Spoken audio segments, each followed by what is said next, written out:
And now, your first Alert 5 weather.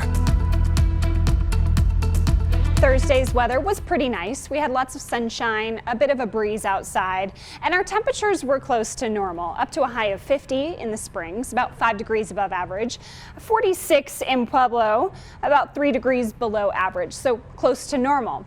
We were cooler though than yesterday. Yesterday we were around 20 degrees above average, if not a little bit more than that.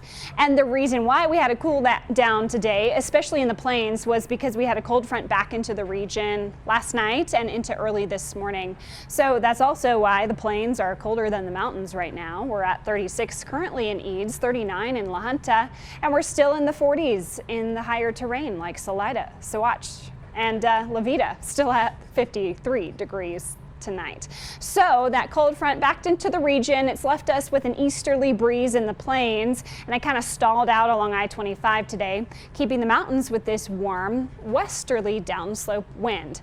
So that stalled out boundary is going to kind of hang out for the rest of the night, and we'll have a little bit of a breeze in the overnight hours, especially in our mountains, and that breeze is going to pick up by tomorrow morning, and by Friday afternoon that strong westerly wind is once again going to push out that front, give us a warming trend, and we're going to have some pretty strong wind gusts tomorrow, around 30 to 50 miles per hour. The strongest wind will be in the gap flow region between La Vida and Walsenburg, and most of Los Animas County and Huerfano County will see the strongest wind gusts tomorrow.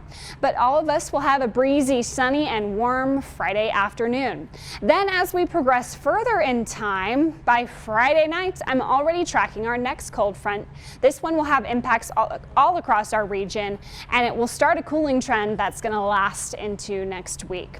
So enjoy the warmth and the sunshine we've got tomorrow. Just be mindful that with the wind and the low humidity, our fire danger does increase. So in the red zones is where we have the criteria met for a red flag warning from 10 a.m. to 6 p.m. That'll be humidity less than 15%, and our wind gusts tomorrow will be up to 50 miles per hour in that zone. Tonight we'll drop to the 20s and 30s, or even 40s, just depending on how much of that breezy downslope wind you'll have overnight. And tomorrow afternoon, 50s and 60s for us, so temperatures boosting right back up to almost 20 degrees above average in Colorado Springs and Pueblo. So I've got mostly 50s and 60s in the Pikes Peak region for your Friday, February 7th, mid to upper 60s along the Arkansas River, low 60s closer to the wet mountains. And then I mentioned that cold front arriving Friday night. That's going to cool us down for Saturday back to seasonable levels. But then we're going to see reinforcing cold fronts as we progress into next week. So do expect to return to winter conditions. I'm especially watching Monday night into all the way through Wednesday. That's where we'll have some better moisture, and a couple rounds of snow are possible. Round 1 would likely be Monday night to Tuesday morning. Round 2 looks possible on Wednesday.